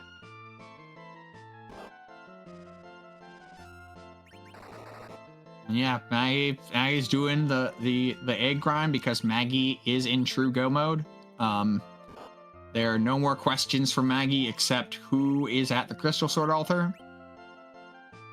because everything else is, and where do I want to stop my grind? I just have a suggestion, and you know, stop me if I say anything untoward. I suggest at least getting Porum to cure 4. Like, get her a little bit of buffer there. I can't put my finger on it, but I know there are some runners out there who have lost simply because they haven't leveled Porum up enough. So it's true. Porum has to get to level 48 for that cure 4 compared to Rose's 38, and that's a significant difference. Right, like, everybody already thinks Rose is the better white mage, but in my mind, it really is that 10 levels later, Cure 4 makes Porum sometimes a bit of a rough, or like a rough scenario if you're in the situation where you can go in low. Cure 3 has actual cast delay compared to Cure 4, and it also heals for like half as much when spread. Like those are real deficits. Like you can work with them sometimes, but you know, Cure 4 is the much safer option. Only going for Cure 4 will not get ready a nuke. We do have Cure 4 here already, so I assume that Maggie is going for nuke on Rydia, because the Porum's already at 51. Soko and Neon Gray are going through their tower sequences and will end up in the same position that Maggie is in terms of the Darkness Crystal, and at which point Neon Gray will have to go and take care of the, like, why would you ever want to not take care of the monsters before you go up to the moon, right? So I think that it's very likely that Neon Gray, once they exit the tower, will be lined for Fey March. And Maggie is done with the grind and launching the Big Whale, one of the best airship themes around. I'm a big fan of the Big Whale. It's pretty awesome. It's some fantastic music. I mean, Final Fantasy music. Nobuo Uematsu, primary composer for most of the Final Fantasy's history, like genius. All Final Fantasy music is great, but this is when it really started coming into its own. So I really appreciate the music in 4 in particular. Yeah.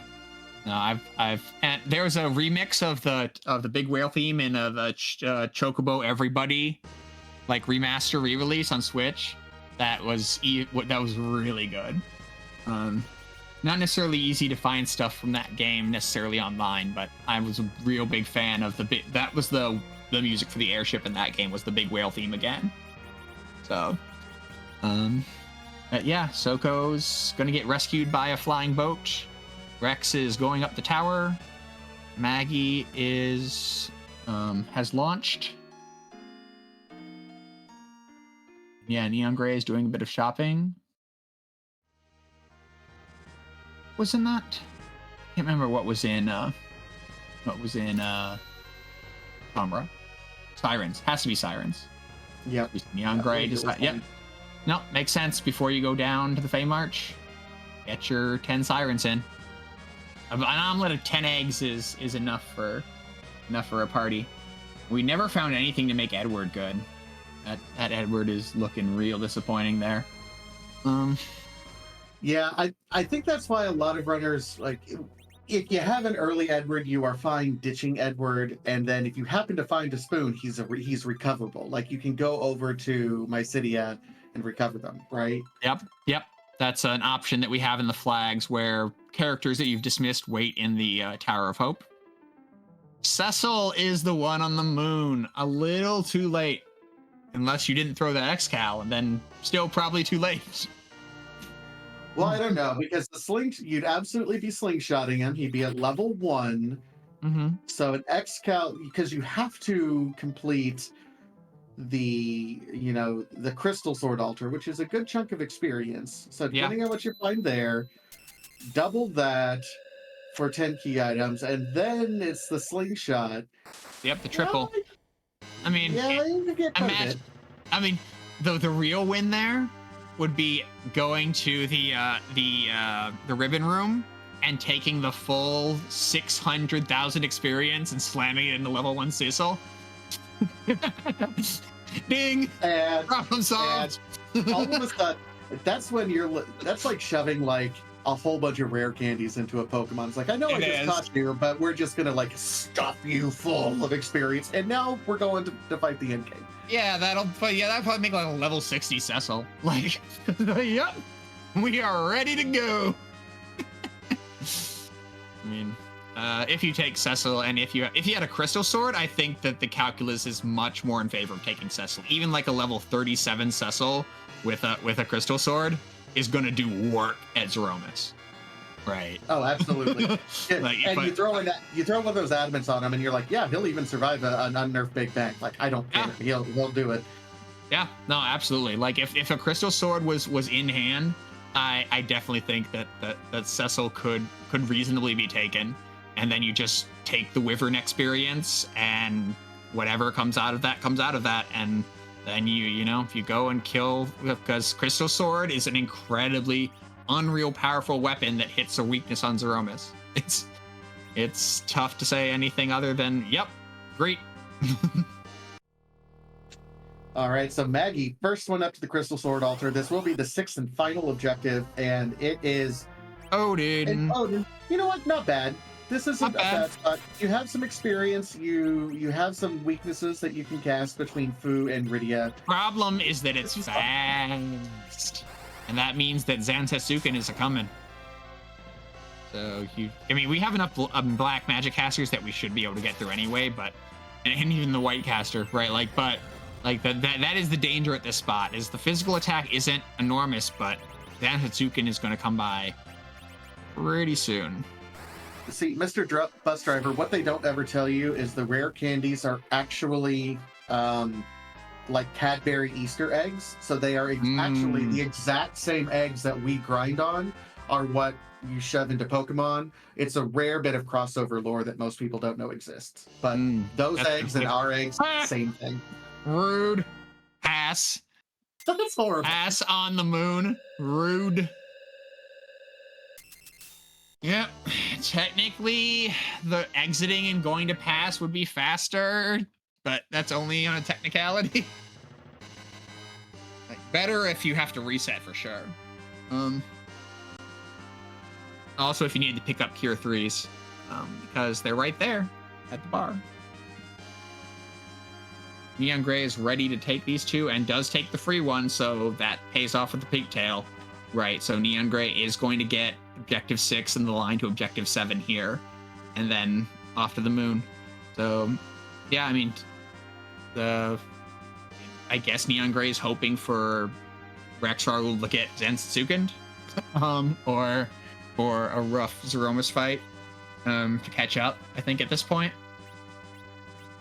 And I mean, to answer everyone's question in chat, I would have swagged it. I would have gone back to the moon and immediately like flown the big whale to land on that little patch of grass.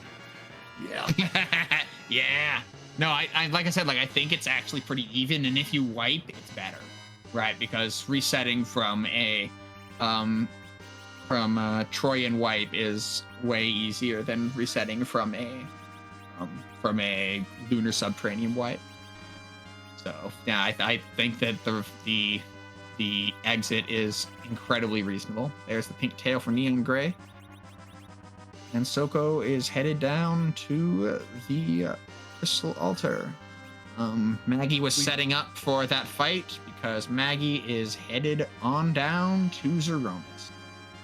Yeah. So as we're walking down, we do want to explain what Maggie did there. So there's this voodoo magic in Final Fantasy IV called agility anchoring. Basically, the way the game was programmed is that enemies don't have agility, like they do not have speed. They base their speed on, relative to the main character's speed. In this case, in most cases, Cecil in the primary game. Because we randomize things, like it will either be the middle slot character agility that they base their speed on, or the heroes, which in this case is Kain, because we started the seed with Kain.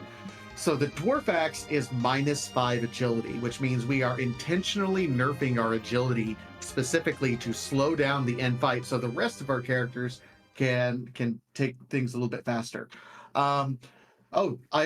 Z Sprite. Okay. Yep, Z Sprite, do it. All right. So we mentioned earlier, we're Final Fantasy IV Free Enterprise. We're a randomizer community. We love to randomize things. We randomized the song at some point in time. We randomize where the enemies are, the key locations, the characters.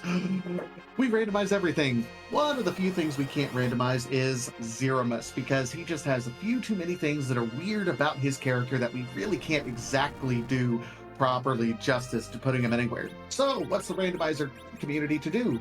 Instead, when you use the crystal on Zeromus and he reveals his true colors, we randomize his final sprite form. There are more than 600 possible sprites that Zeromus's final form could possibly be, so the Z flag there is asking the question, whose butt are we going to kick tonight? And that butt absolutely is. Grr, grr. Ah, Oh, that's that's a bit. Darvis. Okay. Darmus. That's a big sword.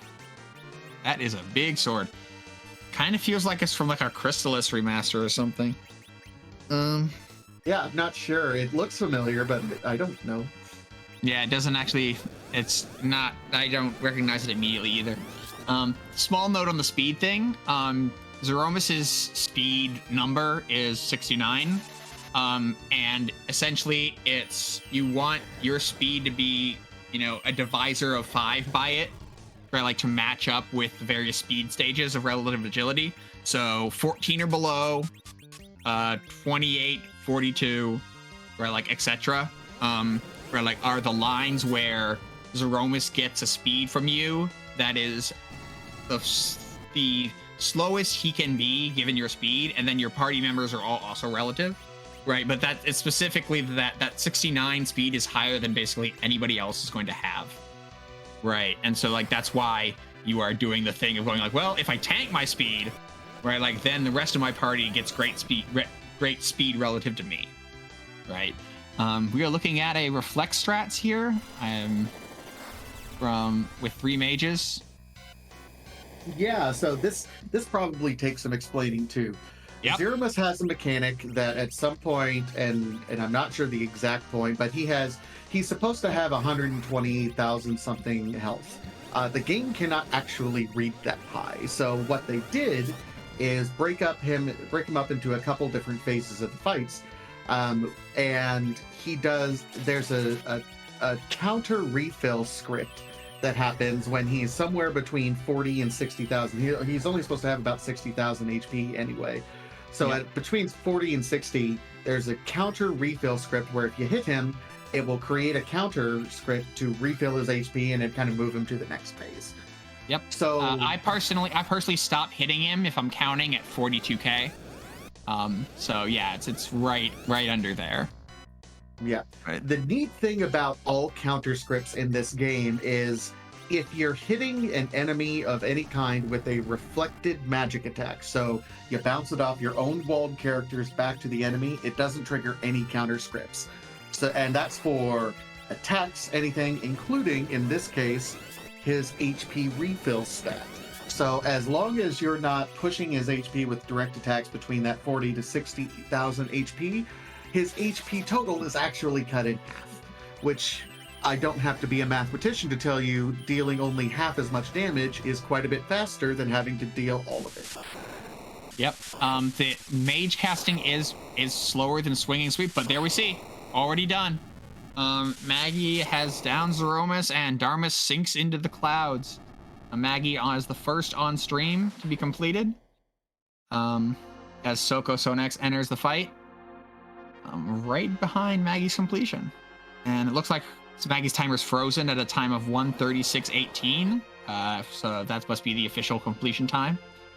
Congratulations to Maggie as the first finisher and the winner of her race. Thank you. Yeah, and yeah, that's Maggie for us. Yeah, it's wild, but it kind of all got decided on the fact that you found that Fabul Gauntlet early. You were the earliest finder, and it set your path for the victory because you never did ordeals because of that, assumedly. Yeah. I was really sweating that the darkness crystal or something was up on ordeals, but I was like, okay, I'm gonna fade this, and I'm just gonna hard fade this. If there's something up here, it's just over. And no, it was Pan, but Pan gave package and gave a good piece of gear on the Sylphs, package and Avenger sword, right? So it wasn't anything that that ended up gating you, right? Because right, ultimately, so like that is literally what you were ahead of Soko on, right? Like Soko entered the fight as you were exiting it. You were ahead of Soko by having done ordeals. Yeah. Okay. Like, yeah.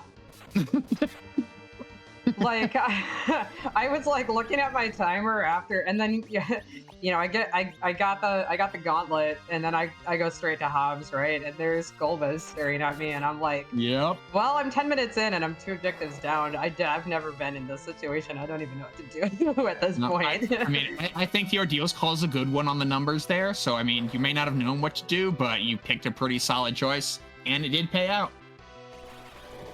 Yeah. I'm glad in the end that it did. I gotta say, I felt super behind ever since the wipes at Eblan. Like I was at that point, I was like, I felt like I was looking for some good gear because I had Edge and Kane, right, who are 2 pretty good melee characters, but I didn't have really any decent gear for either of them. So I was like, can I pull like some Hanzo steel or a decent spear or something out of here? And then I just got stonewalled at that.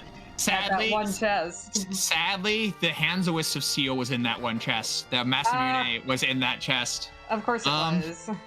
But yeah, you took those 2 wipes trying to clear that fight with just straight melee, and you just didn't have quite enough power, and those monsters hit hard. Like, we're always worried about the bluster and stuff, but they still just hit really hard. They do, and I was really thinking about going back there after I had picked up the hourglasses in the Eblan cave shop. Of course, I could have gotten them then, and I was just like, once again, I was like, no, I'm just gonna ignore these chests and now pretend that there's nothing good in there. And like, hopefully there really isn't anything good. And then like, I got Yang pretty quickly after that because I went and did it with Crystal, and I was like, well, I could start to build a melee party here. Like, I could kick Rydia out, and it's like Yang came in soon enough that I could start getting him levels if I wanted to build like a berserker party. But I was like, but I don't have any good gear. Like, my gear is just gross. And I also that was at the same time I picked up the foo, so I was like, do I just go with reflex strats? And it was basically at that point that I was like, I think I'm just gonna go with reflex strats for Zeromas. Nope, that's definitely something that happens in these flag sets, especially with the Zeromas kill at the end. Is you kind of in the early to mid game you can set yourself on the strategy, right, of reflex strats, hybrid, or kind of melee for Zeromas, right? And so that just seems exactly reasonable, right? Like, as you know, Earth is 2 characters, right? Like that, is a huge, change to what you could, right? Like, it's a huge time to set yourself. Mom had a key item. Mom had the spoon. All right, we don't know where that is. Nobody found Demist. So. Okay. Yeah, that was my other worry, that like Demist was on our deals and Demist was holding, I'm not gonna lie, I was absolutely hoping that your second item out of tower was Legend Sword and Darkness to send you into the panic spiral of ordeals, Luca key, package. Like, which one of these 3 horrible options do I take? Oh my gosh, yes. And I was like sort of half hoping that it was Legend, but then I was like, wait, then I don't have a pass. I don't have a way to get to Z, so I'm still looking for a darkness crystal. Yeah, exactly. Right, that's where my mind was exactly there. Yeah. But luckily it gave you the simple option and the darkness crystal, and you were just basically, you were more or less just kind of ahead of everybody in knowledge because of that 1-2 combo that you found, right? Like, that means you weren't doing incidental monster checks. Your routing was just a little better, right? Like, and a little cleaner. It was on the overall a total like perfect storm that I went there too, because like the hook was the starting key item, so I went straight to Damsian to get the hovercraft, and I usually whenever I go to get the hovercraft is when I check that waterfall boss. Like, it's not normally like the first thing I do. Like, if I don't raise the hovercraft until 30 minutes in or 45 minutes in, then that's when I usually check the waterfall boss. So it was just a fluke, and it was also a fluke that I had edge with the flame that I could use to get through with some of the AoE fights there. So it was just like a perfect setup for getting through that fight immediately. Edge has 4 casts of flame at base level, right? Which is 4 fights, and you just have to find one you can punch out. Yeah. So it was very like, and wondering how many other people are going to find this. I was like, I'm betting that at least one person is maybe not going to find it, but I was also thinking that other people were going to find it fairly quickly because, of course, it is flag set where we were looking for bosses, so I figured that eventually, if not immediately, people would be checking the early boss spots like that in this cave and whatnot. So and I mean, people did, right? Like, but you were the first, right? Nobody else was quite as quick on the draw on that. I don't think anybody else got it immediately when they picked up their hovercraft other than you. Okay. Okay. Neon Gray checked it next quickly. Soko next, and then Rex, I think, checked it latest. Okay. But yeah, that's right. But like I said, like it just like keeping you away from ordeals gave you enough time on Soko to do the job, right? And like that was I mean, you all had to play right like well to get to the point where it mattered, right? Like that was the thing you skipped. But you did, so skipping that thing mattered, right? Like yeah, for sure. Yeah, but it was a pretty fun seed overall. Like I said, I was kind of sweating, especially after the wipes at Eblan, and then there was a lot of like free stuff. Like there was the pink tail that was at King Queen Eblan down in the Fey March that was free, and then even the King Spot flag at the King Spot was that's a pretty free fight. So I was like, man, all this is free. So if anybody got to the Underworld before me or even around the same time as me, I'm gonna be behind or pretty close to behind because I got those wipes. So like I am like surprised that I came in as well as I did, but glad that I was able to do that check to give myself the boost right at the beginning.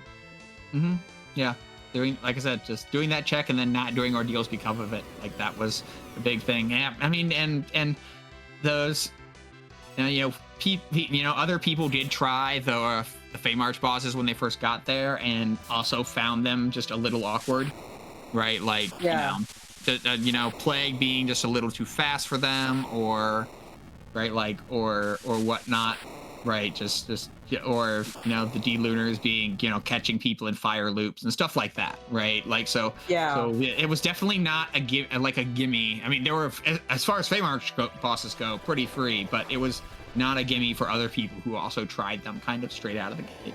Okay, yeah. So like overall fun seed, really good race. I feel like it looked like we were all pretty close based on the finishes that I'm seeing coming in here. And speaking of Rex, your teammate has an official finish of 144.42, meaning that your team won both races in this doubleheader. Rusty Spoons, dude, get another win, keeping you in the hunt for those top 4 spots. Yep. Hi, Rex. GG. Hi. I was just waiting for you to finish before I said anything. So. Yeah. No, that's smart. I'll let y'all chat with Rex for a few minutes, but thanks to everybody for putting on the broadcast. Well, I mean, maybe you could tell something to Rex about maybe checking the waterfall a touch earlier. Might be of value. I don't know. Like I said, the only reason I did is because I went to get the hovercraft with the hook immediately. Otherwise, I may have faded it. So I think it was just kind of a fluke that I got it as soon as I did. So I don't know. All right. Well, thank you, Maggie. Have a good rest of your night. You too. Thank you so much, and GG to everybody. Thanks, Restream team. Awesome. Well, thank you so much, Maggie the Cat.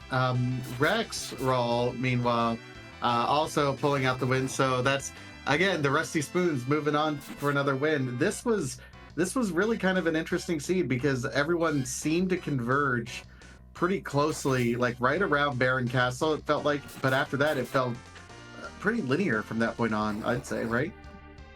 Yeah, it kind of felt that way. I agree. Yeah. Mm-hmm. Yeah, I mean, the only difference there really was that Neon Gray hadn't done Fey March early, and so Neon Gray had to go and scrape that out, while everybody else was kind of on the same path for, post Baron Castle, right? Okay, yeah, that makes sense too. Yeah. So that was just a little bit of thing that Neon Gray had to take care of, and that's right? Like whatever caused that to be true, right? Like was the extra time that Neon Gray kind of has against you. What for whatever reason that was the case, right? Well, I was just going to say that I was actually glad that I didn't do the waterfall until I did. It was so fast when I did it with my super high level. So yeah, no, I mean, it was more like the knowledge was the key. The knowledge the knowledge allowed Maggie to skip ordeals, which was literally kind of the difference really between her and Soko, right? Like in terms of like race time, in terms of approach to Zeromus at least, right? So I mean, like that was big, right? So I mean, I probably wasn't. You're right that like killing it sucked, and like I don't know why you wouldn't just wait till later, but knowing it's there. Valuable. I mean, to be fair, I wouldn't have faded ordeals either way. I didn't have the magma keys, so I'm like, if there's a faster way underground, I'm going to take it. So that's the way I play seats like this. So yeah, that's entirely reasonable too. Yeah, I've definitely, there's definitely, multiple camps on that, on the ordeals fading in this flag set, and multiple conditions. And I haven't seen Mist Dragon either, so like there are a couple bosses out there, so like it all made sense for me. So yeah. No, that all makes sense. Like I don't think like, especially having not seen it, right? Like I think you do ordeals, and even if you have seen it, I mean ordeals is still not bad, right? Like it's not like. So yeah, I mean, and plus the Cecil unlock is always just waiting. There's that, and I wanted to get Porum up to Berserk before I had to do a pro. Yep. So like all of those were all the reasons that I was thinking of when I decided to go ordeal. So yeah. Oh, that all makes sense. Like everybody else did ordeals, and like I don't think it was a bad thing, right? I mean, pan access was good. It just didn't pan out, as they say. But yeah, just so yeah, no, it's no shade on that front, but yeah, no, it was. Yeah, it felt good. Yeah, I mean, other than the real hookup at the D Lunars where I forgot that I unequipped the Dragon Whip in the first one. Yes, that's right. And I'm let Riddy hit things with her bare fists. I'm like, yeah, okay. That was rough. But then the second time around, I just did it faster. So yeah. Yeah, that was very rough because Rydia's Berserk Fist just triggering too many fires for doing nothing. Yeah.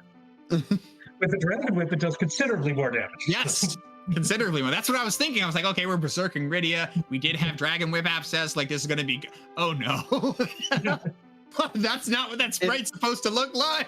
It's all right. We ended up blaming Escarunk because he was the one that always cheers on people Rydia hitting things. So the blame is deflected from you, Rex, over to Grunt. Mm-hmm. Well, I had unequipped it earlier in the fight to cast Sylph, forgetting that it triggers the remedy. And then I'm like, oh, that's stupid. And then I'm thinking like, well, I could knock down one of them and then just berserk the other one down as quickly as possible.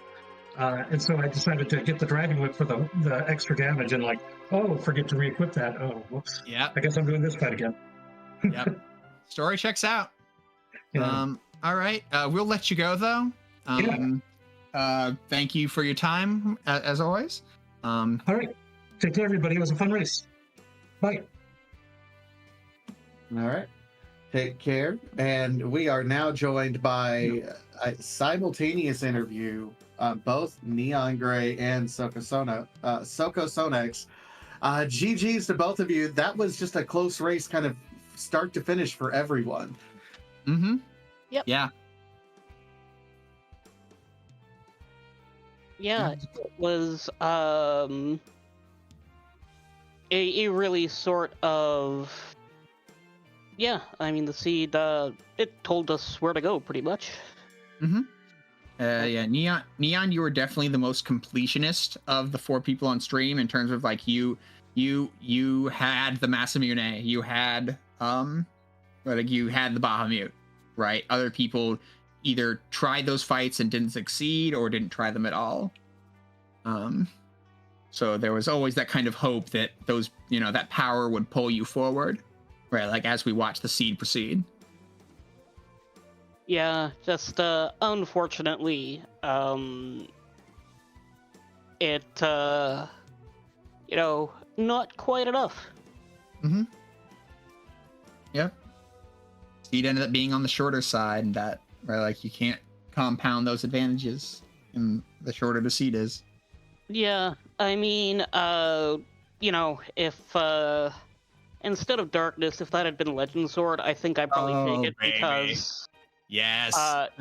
because I went to that like I followed up that chain entirely as pretty much as soon as it came available. Right. And that's a hard ask in any chain involving Baron at that point. So that's what I was pulling for. I was pulling for the legend to watch some people panic about, oh god, which of these terrible checks am I going to make next? yeah, unfortunately, it turns Baron into something everybody has to do. So Yep. What can you do, really? All you can do is race. Yep.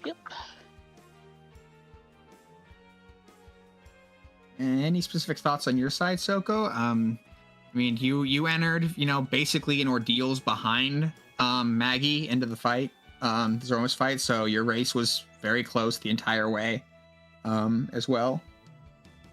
I thought it was a really interesting seed to play. What was the starting team? We had a Kid and a Rydia. I ended up pitching the Rydia and the Eddie. It was Kane Edge, with Edward at Hook, Porum at Hobbs, Rydia at Baronin, Fusoya and Yang at Earth Crystal. Or that was kind of our overworld setup. Right? We saw everybody take different routes with that, with the Earth pickups, right? In terms of who was kept and who was dropped. I was actually really curious about that because I know there were a few more checks, at least for me, besides go do Twin Harp, go straight to Zot.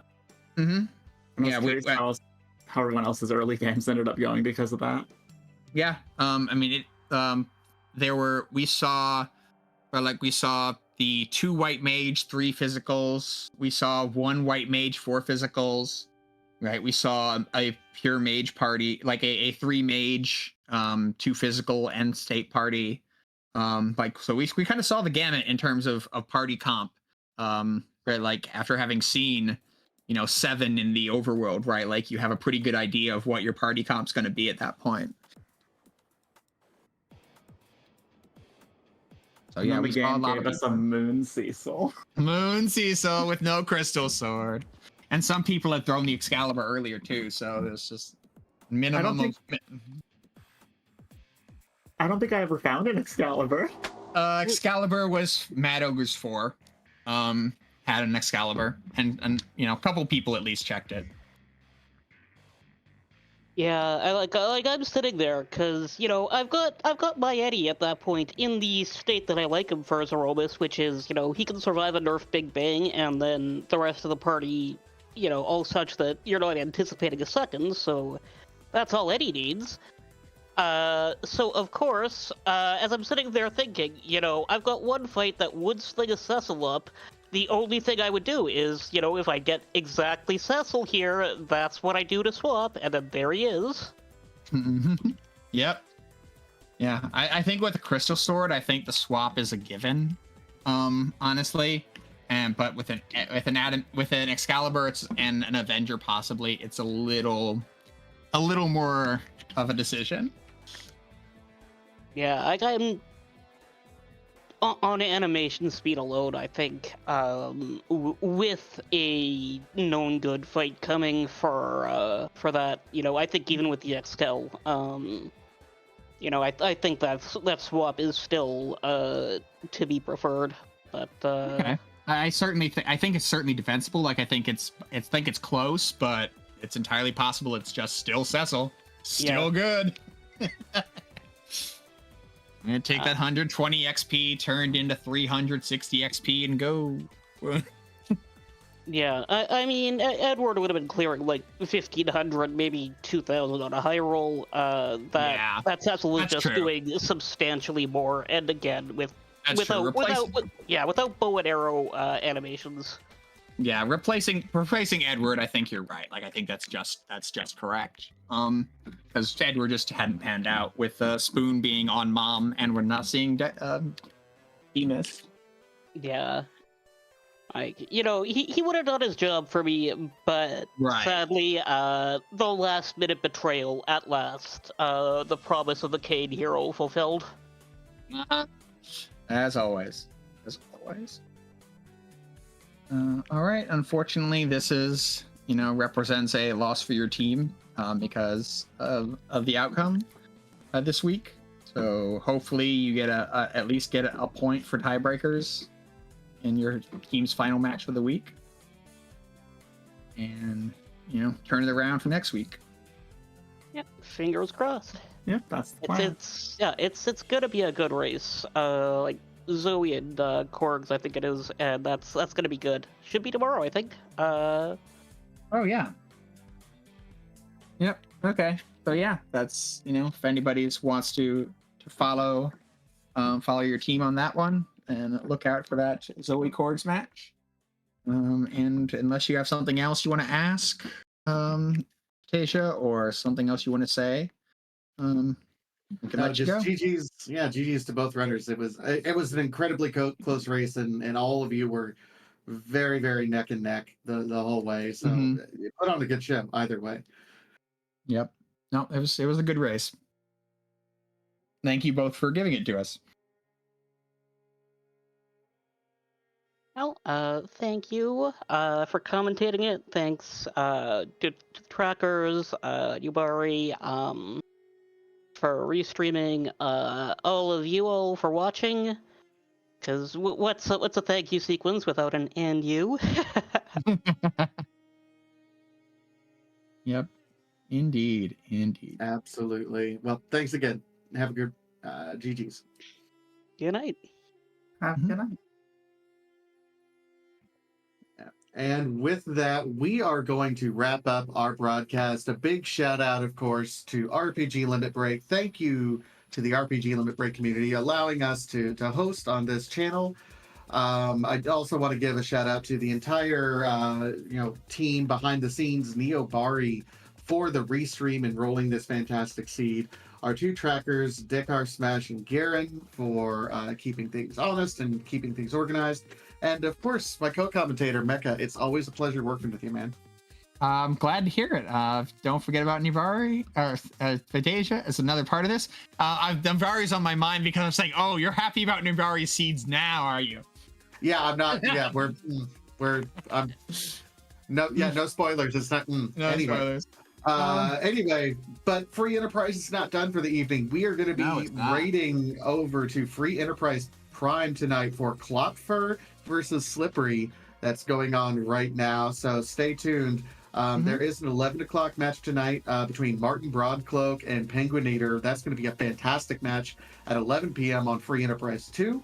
Other than that, we're going to go ahead and sign off. Have a great rest of the evening. Remember, no spoilers when we send you over there. We'll see you at the next race. Have a great night. Yanni.